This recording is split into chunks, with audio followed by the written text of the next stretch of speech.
teman-teman, sejak dahulu Ki Hajar Dewantara bertekad untuk meluaskan semangat tentang pendidikan kepada generasi muda. Seperti yang kita ketahui, Ki Hajar Dewantara adalah bapak pendidikan nasional yang juga memperjuangkan kemerdekaan Indonesia. Pengabdian yang ia berikan begitu besar sehingga Indonesia dengan bangga mencetuskan tanggal lahir beliau sebagai Hari Pendidikan Nasional. Perjuangan pendidikan di Indonesia dapat kita lihat dari peninggalan-peninggalan sejarah dan tempat-tempat yang mengandung sisa perjuangan para pahlawan, seperti benteng dan sekolah-sekolah.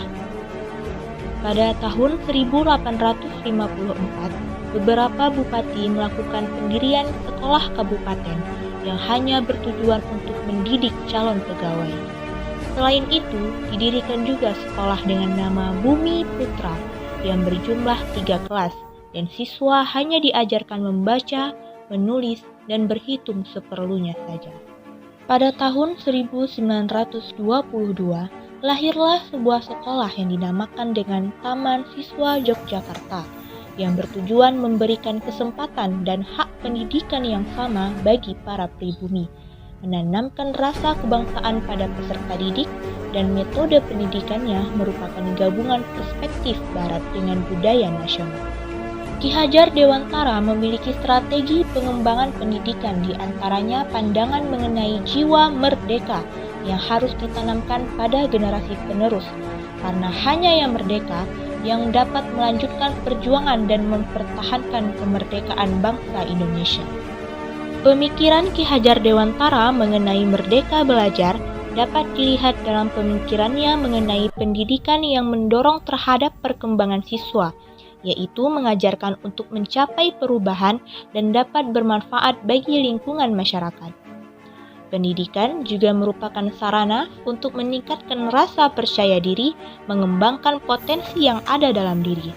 Karena selama ini, pendidikan hanya mengembangkan aspek kecerdasan tanpa diimbangi dengan sikap perilaku yang berkarakter dan keterampilan yang dibutuhkan dalam kehidupan. Merdeka belajar, jika diaplikasikan dalam sistem pendidikan di Indonesia, maka dapat membentuk siswa yang berkarakter, karena telah terbiasa dalam belajar dan mengembangkan pengetahuannya berdasarkan dengan apa yang ada di lingkungannya. Hal tersebut penting untuk dikembangkan, karena untuk menjadi orang yang bermanfaat bagi lingkungannya dibutuhkan sikap kepedulian, terampil, dan adaptif dimanapun berada. Pelaksanaan pembelajaran di sekolah Indonesia saat ini sedang dalam proses perkembangan dengan adanya perubahan pada kurikulum, aturan, dan sistem pendidikannya. Perubahan-perubahan tersebut masih menjadi problematika dan pro kontra baik dari pihak sekolah ataupun dari masyarakat. Hal ini dikarenakan masih kurangnya sosialisasi dan pelatihan kepada guru-guru di sekolah mengenai perubahan tersebut. Ketidakmerataan pembelajaran di setiap sekolah tentu menjadi belenggu bagi pembelajaran di sekolah tersebut. Mereka akan merasa ketinggalan dan tidak mampu bersaing dengan sekolah lain yang sudah menerapkan perubahan. Menurut saya, jika pemerintah bercita-cita ingin memajukan pendidikan di Indonesia, pemerintah diharapkan dapat menambah sosialisasi dan pelatihan kepada guru-guru mata pelajaran yang bersangkutan. Tidak hanya pada sekolah yang sudah siap, melainkan kepada seluruh sekolah yang ada di Indonesia, agar setiap siswa mendapatkan pembelajaran yang sama.